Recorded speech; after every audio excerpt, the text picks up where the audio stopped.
Good morning, dear children. Today we are going to start with chapter 8 of history. The name of the chapter is Ashoka, the emperor who gave up war. I know children, everybody is familiar with Ashoka the Great, as he ruled over a vast and big empire. And you all are familiar with his inscriptions. And he gave up war and he did his work in peaceful manner. So let's go through the chapter and discuss about what all work Ashoka did. I know you might be knowing many things about Ashoka, his great empire. The big empire was found by his grandfather Chandragupta Maurya, and Maurya dynasty everyone is familiar with. So let's discuss in detail about Ashoka, the great empire. So children, we were discussing about Ashoka, the emperor who gave up war. First, let's have a quick look about a brief introduction of Ashoka. He was the unique ruler. Ashoka belongs to Mauryan dynasty. He was the third king of Mauryan dynasty.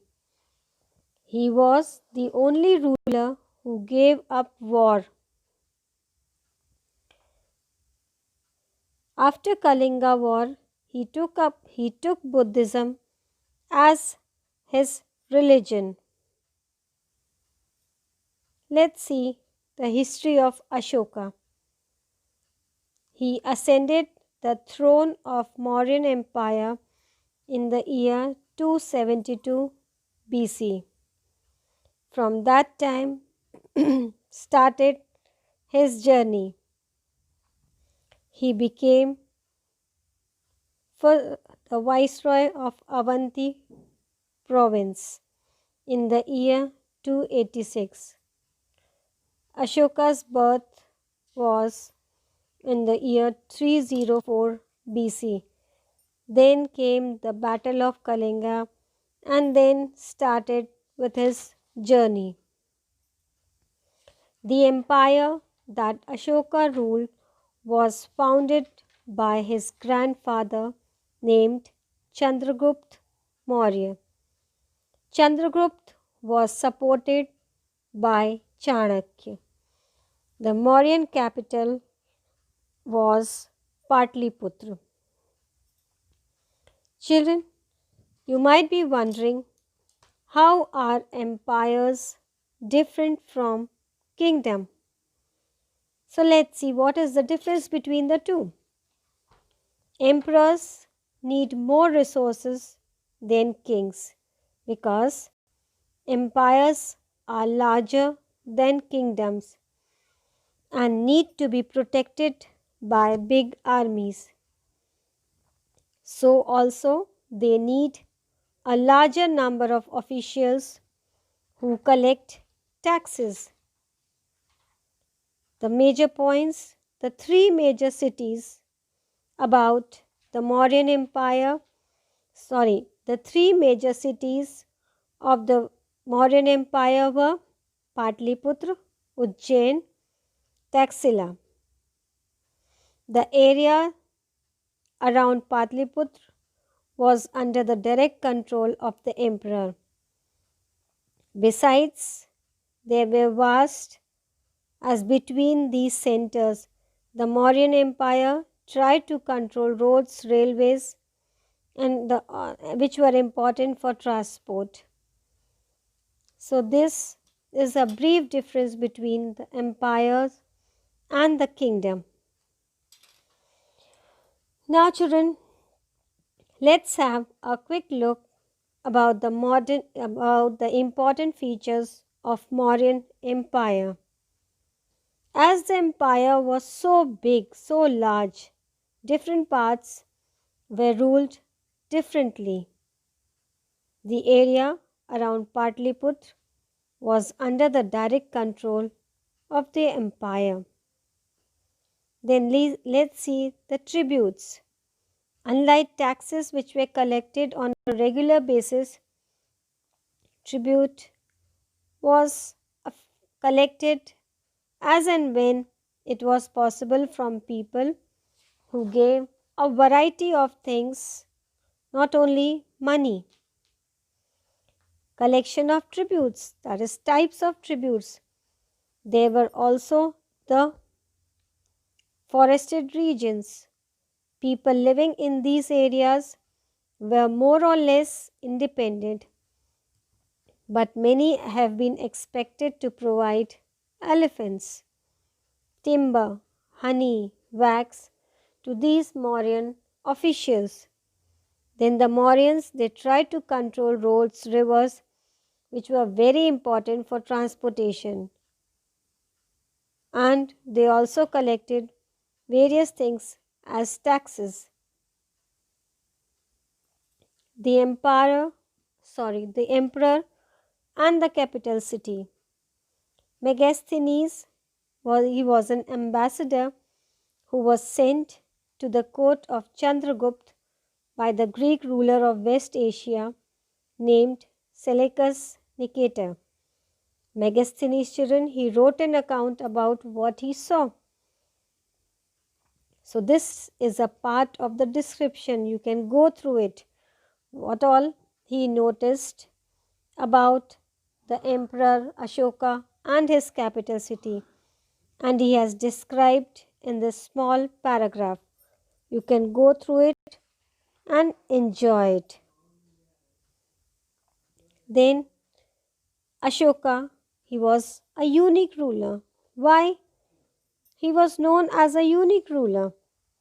He was the first ruler who tried to take his message to the people through inscriptions. Most of Ashoka's inscriptions were in Prakrit and were written in the Brahmi script. His war of Kalinga, which was very famous. Kalinga is the ancient name of coastal Orissa. Ashoka fought a war to conquer Kalinga. However, he was so horrified when he saw the violence and bloodshed that he decided not to fight any more wars. He is the only king in the history of the world who gave up conquest after winning a war. So children, when he saw the bloodshed, the violence in the war, he decided that he will not fight any more wars. He gave up the wars and he also even gave up the conquest after winning a war. So this is the ancient map of Kalinga, where it was located and the nearby areas where he ruled. Then Ashoka's inscription about which describes the Culling War. This is what Ashoka declared in one of his inscriptions. So children, you can go through it and read it. 8 years after becoming king one, he conquered Kalinga, and about 1.5 lakh people were captured and more than 1 lakh of people were killed. So in this way he described the war of Culling, after which he decided that he will not have any more wars. He was against the war. This is the Mauryan map where the Mauryan Empire ruled, showing the principal cities and some of the places where Ashoka's inscriptions were found. Culling War, a battle that changed Ashoka's life forever. So this is again the inscription which describes about the Culling War, and due to this war only Ashoka was changed forever and ever, and he became against the war and decided that he will not fight any more wars. Then Ashoka's key points about Dhamma. Ashoka's Dhamma did not involve worship of a god or performance of a sacrifice. He felt that just as a father tries to teach his children, he had a duty to instruct his subjects. So he did not directly involve in the worship of God or performance of sacrifices or other rituals. He felt that as the father tries to teach his children, in the same way he had the duty to instruct his subjects, and he was also inspired by the teachings of the Buddha.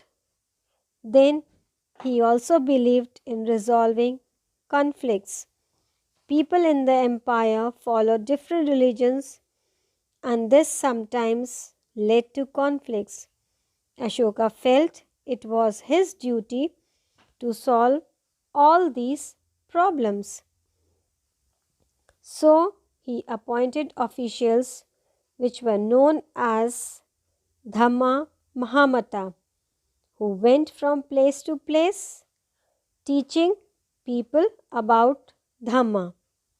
Then besides, Ashoka got his messages inscribed on rocks and pillars, instructing his officials to read his message to those who could not read it themselves.